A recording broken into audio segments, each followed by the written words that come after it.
રસ વાર્તા. બે ભાઈઓ. એક ભાઈ જે પોતાની માને ખૂબ સારી રીતે રાખતો.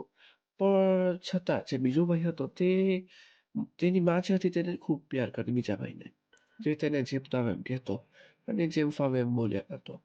પણ જે પહેલો ભાઈ હતો તે તેની માને ખૂબ ઇજ્જત આપતો અને તેની ખૂબ સેવા કરતો. પણ જ્યારે તેની માં બીમાર પડી, તો જે બીજો ભાઈ હતો ત્યાર પણ તે કદર ન કરતો. તેની માં જે હતી તે કહેતી કે "દીકરા મારી કદર કર, થોડીક મને દવા લઈ આવી દે." પણ ના, માનતો જ નહીં. અને જે પેલો ભાઈ હતો કે જેની માં છે તેની કદર ન કરતી, તે ખૂબ તેની સેવા કરતો. અને ડોક્ટરે એવું કહ્યું કે એક તમારે કિડની આપવી પડશે. એટલે કિડની બગડી ગઈ છે, તમારે કિડની લેવી પડશે.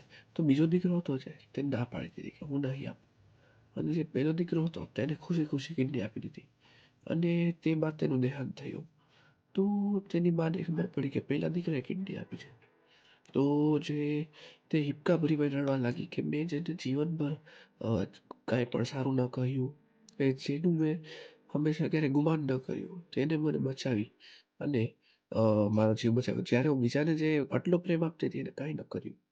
તો શીખ કે આપણે જો મા કે બાપ બનીએ, તો આપણે જેટલા પણ સંતાનો બધાને સરખો પ્રેમ કરવો.